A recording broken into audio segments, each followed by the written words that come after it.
Rritja e pagave në administratën publike ka rikthyer në vëmendje debatin mbi nivelin e pagave në sektorin privat dhe mënyrat se si mund të nxitet rritja e tyre. Ndryshe nga vendimarrja në sektorin shtetëror, biznesi privat funksionon mbi logjikën e tregut, produktivitetit dhe konkurrueshmërisë. Eksperti ekonomist Eduard Gjokutaj vlerëson se rritjet e pagave në administrat nuk përkthehen automatikisht në të njëjtin ritëm edhe për kompanitë private, të cilat përballen me kosto dhe kushte të tjera operimi. Mendoj që jo direkt, pasi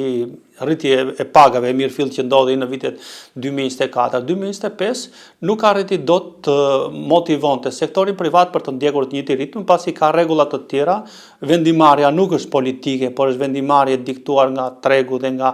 ajo çfarë kompanitë bizneset kanë vetë, dhe nga ana tjetër ka të bëjë me mënyrën se sa ekonomia është konkurruese.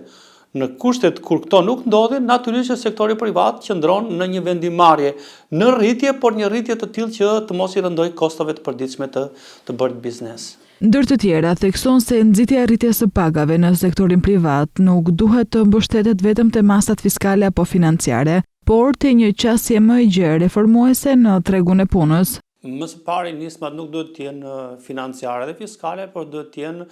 në lidhje me tregun e punës, pra një reformim të tregut të punës në kuadër të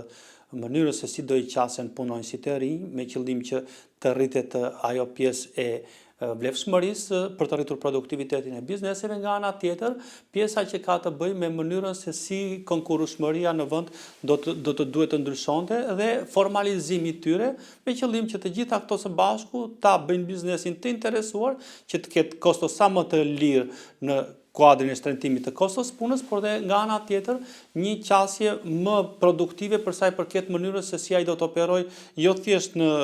përditshmëri, por dhe në aspektin afatmesëm dhe afatgjatë. Sipas Gjokutajt, lehtësira fiskale është një ndihmë e përkohshme, por nuk është nxitje e mirëfillt, sepse sipas tij, ajo nuk e shtrin efektin në një kohë më të gjatë.